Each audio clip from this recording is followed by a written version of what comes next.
آئندہ میں اپنا حلیہ بدل ڈالوں گا تاکہ میری شکل اور صورت مسلمانوں تو مشابہ نہ رہے۔ شیخ ابو ریحان کے ہونٹوں پر تحقیر امیز مسکراہٹ ابھر آئی۔ بس میری آخری سوال کا جواب دے دو، اس کے بعد تم آزاد ہو۔ یہ کہتے ہوئے صلاح الدین ایوبی اٹھ کر کھڑے ہو گیا اور انہوں نے شیخ ابو الرحمان کی آنکھوں میں آنکھیں ڈال دی۔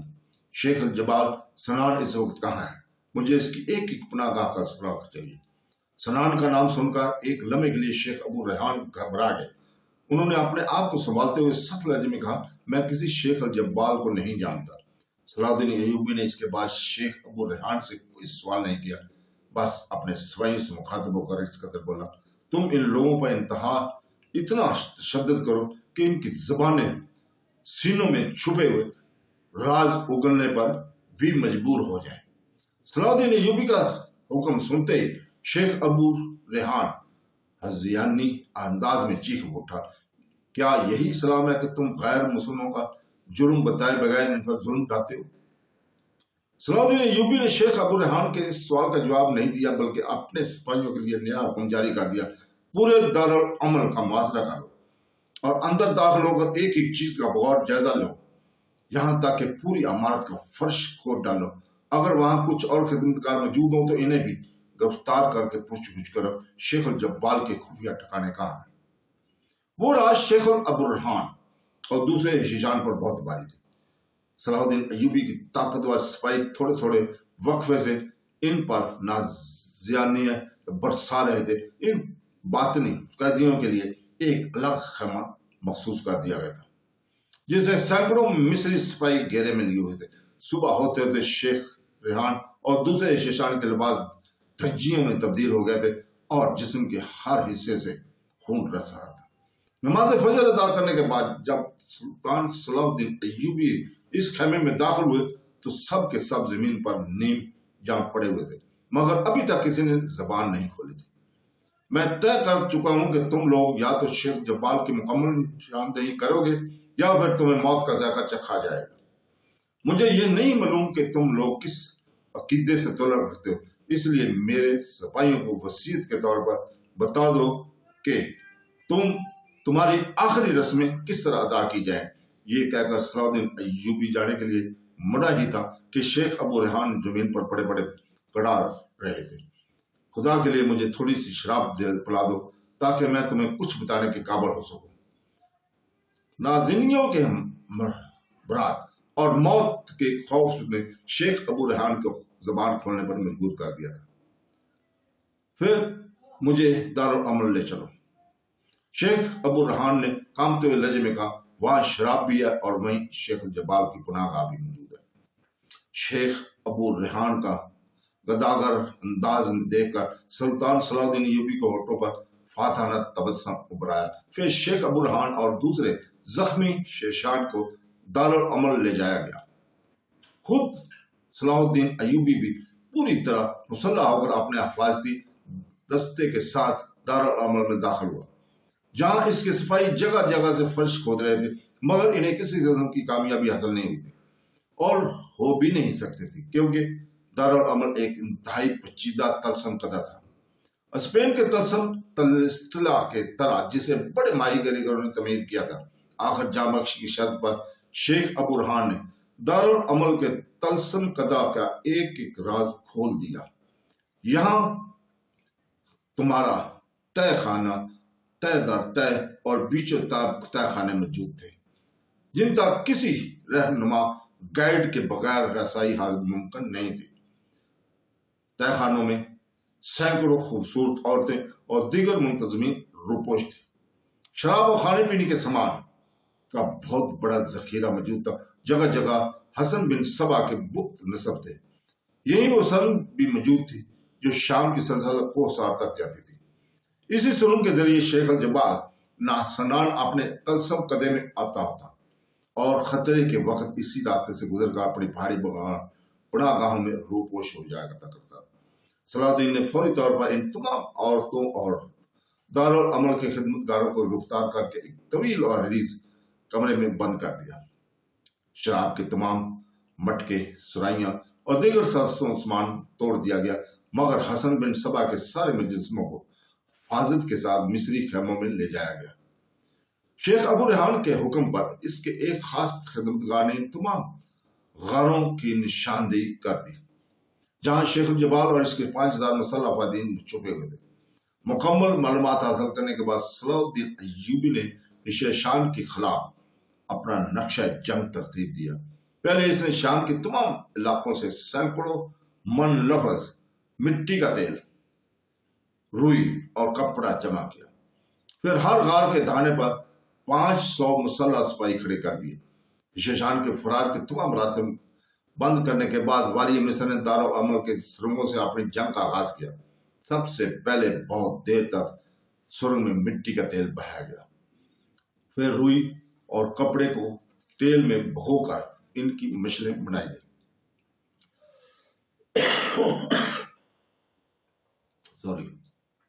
اور پھر ان میں آگ لگا کر پوری طاقت سے سرنگ کے اندر پھینک دیا گیا۔ تھوڑی دیر میں آگ بھڑک اٹھی اور دیکھنے والوں کو محسوس ہوا جیسے آگ ایک دریا ہے جو آگے ہی بڑھتی جا رہا ہے۔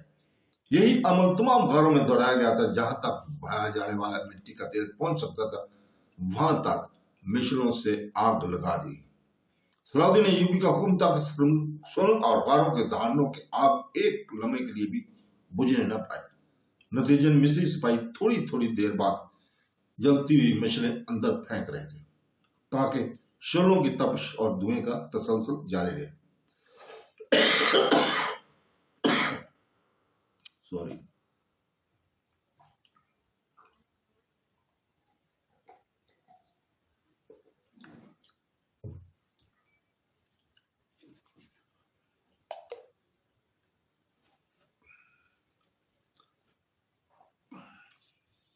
دوستوں، تو شیخ الجبال اور اس کے 5000 فیدین کو عیسائی سالار انٹونی اور شیخ ابو ریحان کے ذریعے سے صلاح الدین ایوبی کے خوفناک ارادوں کی اطلاعات مل چکی تھی، مگر وہ یہ سوچ کر مطمئن تھے کہ اگر صلاح الدین کا پورا لشکر بھی ان محفوظ پناہ گاہوں میں داخل ہو گیا تو وہ شیشان کا کچھ بھی نہیں بگاڑ سکے گا، بلکہ یہ پرپیچ اور پرسرار پہاڑی غار مسلمان سپاہیوں کو مدفن بن جائیں گے۔ شیخ الجبال سنان کے اطمینان کی ایک بڑی وجہ یہ تھی بھی ان محفوظ پناہ گاہوں میں اسلحے کے ساتھ سمانی خرد نوش کی بھی بڑے ذخائر موجود تھے جو کئی سال کام آ سکتے تھے۔ بے شک شیخ الجبال شیطانی تدبیریں سوچنے میں بہت آگے تھا، مگر صلاح الدین ایوبی جنگی چالوں کا ماہر تھے۔ اس نے شیشان کی پناہ گاہوں میں اپنے فوجی بھیجنے کی بجائے آپ کے سپاہی روانہ کیے، جنہوں نے دیکھتے دیکھتے شیخ الجبال اور اس کی فدائین کو چاروں طرف سے گھیر لیا، اور ان آدم خوروں نے آگ کو اپنی طرف بڑھتے ہوئے دیکھا تو وہ پریشان اور خوف زدہ ہو کر زمین کے آگے پیچھے دوڑنے لگے اور جس راستے سے داخل ہوئے تھے وہاں بھاگنے لگے، مگر وہاں بھی بھڑکتی ہوئی آگ کے شعلے تیزی سے ان کی طرف بڑھ رہے تھے۔ پھر وقت کا وہ لو زدہ گروہ بدحواس ہو کر تیسرے غار میں داخل ہوا، لیکن وہاں بھی آگ کے سوا کچھ نہیں تھا۔ یہ ہولناک منظر دیکھ کر شیخ الجبال ہزانی انداز میں چیخا اور عیسائی سالار انتھونی اور اپنے نائب شیخ ابو ریحان کو غلط گالیاں بکنے لگا۔ ناپاک کتوں، تم نے صلاح الدین ایوبی کی ڈالی ہڈیاں کھا لی اور مجھ جیسے شیر کو مروا دیا جو تمہارا محافظ اور نغمان تھا۔ شیخ الجبال وحشانہ انداز میں چیختا ہوا چوتھے غار میں پہنچا، وہاں بھی آگ کے شعلے اس کے منتظر تھے۔ اب شیخ الجبال کی قوت برداشت مکمل طور پر جواب دے چکی تھی۔ اس نے انتہائی کربناک لہجے میں اپنے پیغمبر حسن بن صبا کو پکارا، تو نے اپنے ماننے والوں سے وعدہ کیا ہے کہ تو ہر مصیبت کے وقت ہماری مدد کو آئے گا، پھر تو کیوں نہیں آیا؟ ہمیں اس آگ سے نجات دے۔ پورے غار میں دھواں بھر گیا تھا جس کے اثر شیخ الجبال کا دم گھٹنے لگا۔ ہم نے تیرے پیچھے اپنا سب کچھ لٹا دیا، مگر افسوس اس عجاب کے تو نے ہمیں کہیں کا نہیں چھوڑ دیا، تو جھوٹا ہے۔ دھوئیں کی وجہ سے شیخ الجبال گھٹی گھٹی آواز میں بول رہا تھا اور آخری بات پوری طاقت سے چیخا، تجھ پر خدا کی لعنت ہو۔ یہ کہتے کہتے شیخ الجبال بے ہوش ہو کر زمین پر گر گیا۔ تو دوستو، اس کے ساتھ ہی ہم آج اجازت چاہتے ہیں، کل تک کے لیے اور کل ہم یہیں سے شروع کریں گے۔ اللہ حافظ۔